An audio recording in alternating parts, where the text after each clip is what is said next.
அனைவருக்கும் வணக்கம். மருத்துவ குறிப்புகள் சிலவற்றை சொல்கிறேன், கேட்டு பயனடைங்க. குழந்தைகள் நைட்டில் இன்டர்வல் போயிட்டே இருக்கும். சிறுநீரக பிரச்சனை இருக்கும், அடிக்கடி போகும். அவங்களுக்கு குழந்தைங்க தூங்குறதுக்கு 1/2 மணி நேரத்துக்கு முன்னாடி நாக்கில் தேன் தடவினீங்கன்னா சிறுநீரக பிரச்சனை சீக்கிரம் குணமாயிடும். டெய்லி நாக்கில் தேன் தடவினே வாங்க, கொஞ்சம் கொஞ்சமாக சிறுநீரக பிரச்சனை நின்றுவிடும். அதேபோல் பெரியவர்கள் அடிக்கடி சுகர் பேஷண்ட்லாம் அடிக்கடி இன்டர்வல் போவாங்க. அவங்களாம் மாதுளம்பழம் தோலை போட்டு கொதிக்க வச்சு வடிகட்டி குடிச்சுன்னு வந்தாங்கன்னா கூடிய நாளடைவில் இன்டர்வல் கண்ட்ரோல் ஆகிவிடும். அதே போல் வெள்ளை எள்ளை வறுத்து சாப்பிட்டு வந்தாங்கன்னா கல்லீரல் பிரச்சனை வராது, கேன்சர் வர வாய்ப்பு கம்மி. அதே போல் வெள்ளை எள்ளு சாப்பிட்டு வந்தாங்கன்னா கால்சியம் சத்து, எலும்பு சத்து கம்மியாகிறவங்க சாப்பிட்டாங்கன்னா நல்லது. அதே போல் மக்காச்சோளம், பீர்க்கங்காய் அடிக்கடி உணவில் சேர்த்துன்னு வந்தீங்கன்னா கண் பார்வை தெளிவடையும். பசலைக்கீரை சாப்பிட்டு வந்தீங்கன்னா கண் பார்வை தெளிவடையும். அதே போல் கருவேப்பிலை பழம் சாப்பிட்டு வந்தீங்கனாலும் கண் பார்வை தெளிவடையும். கேரட் சாப்பிட்டாலும் கண் பார்வை நல்லா கேட்கும். பப்பாளி பழம் சாப்பிடணும், நெல்லிக்காய் சாப்பிடணும்.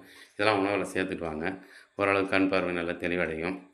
அதே போல் நம்ம வாழைப்பழம் இயற்கையாக பழுத்ததா இல்லை ரசாயனம் அடித்து ஸ்ப்ரே அடித்து பழுக்க வச்சாங்கன்னு கண்டுபிடிக்கிறது எப்படின்னா, வாழைப்பழம் இயற்கையாக பழுத்ததுன்னா பழம் மஞ்சளாக இருக்கும், அதனுடைய காம்பு மட்டும் பச்சையாகவே இருக்கும்.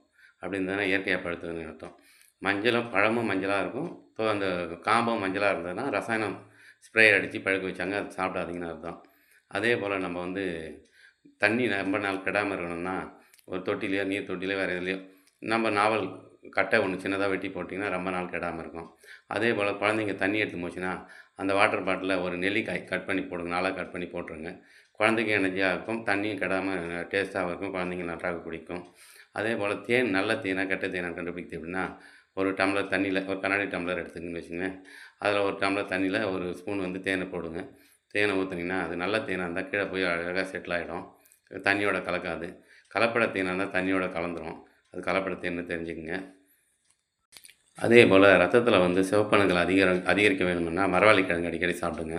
அதே போல் நம்ம பனைமரத்துக்கிழங்கு, பனங்கிழங்குன்னு சொல்லுவோம்ல, அந்த பனங்கிழங்கு சாப்பிட்டிங்கன்னா சர்க்கரை கண்ட்ரோலுக்கு வரும்.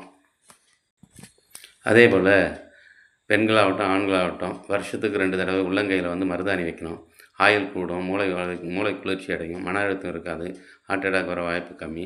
அதே போல் புடலங்காய் அடிக்கடி உணவில் சேர்த்துங்கன்னா ஹார்ட் அட்டாக் வர கம்மி, மாரடைப்பு வர வாய்ப்பு கம்மி.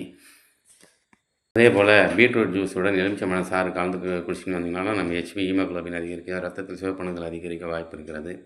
அதே போல் ஒரு கைப்பிடி அளவு முருங்கைக்கீரை எடுத்துங்க, நெய்யில் வதக்கி ஜீரகம் ஒரு ஸ்பூனு, மிளகு கொஞ்சம் சேர்த்து பொடி பண்ணி உணவில் சேர்த்து சாப்பிட்டு வந்தாலும் ஹெச்பி ஹீமோகுளோபின் அதிகரிக்க வாய்ப்பு இருக்கிறது.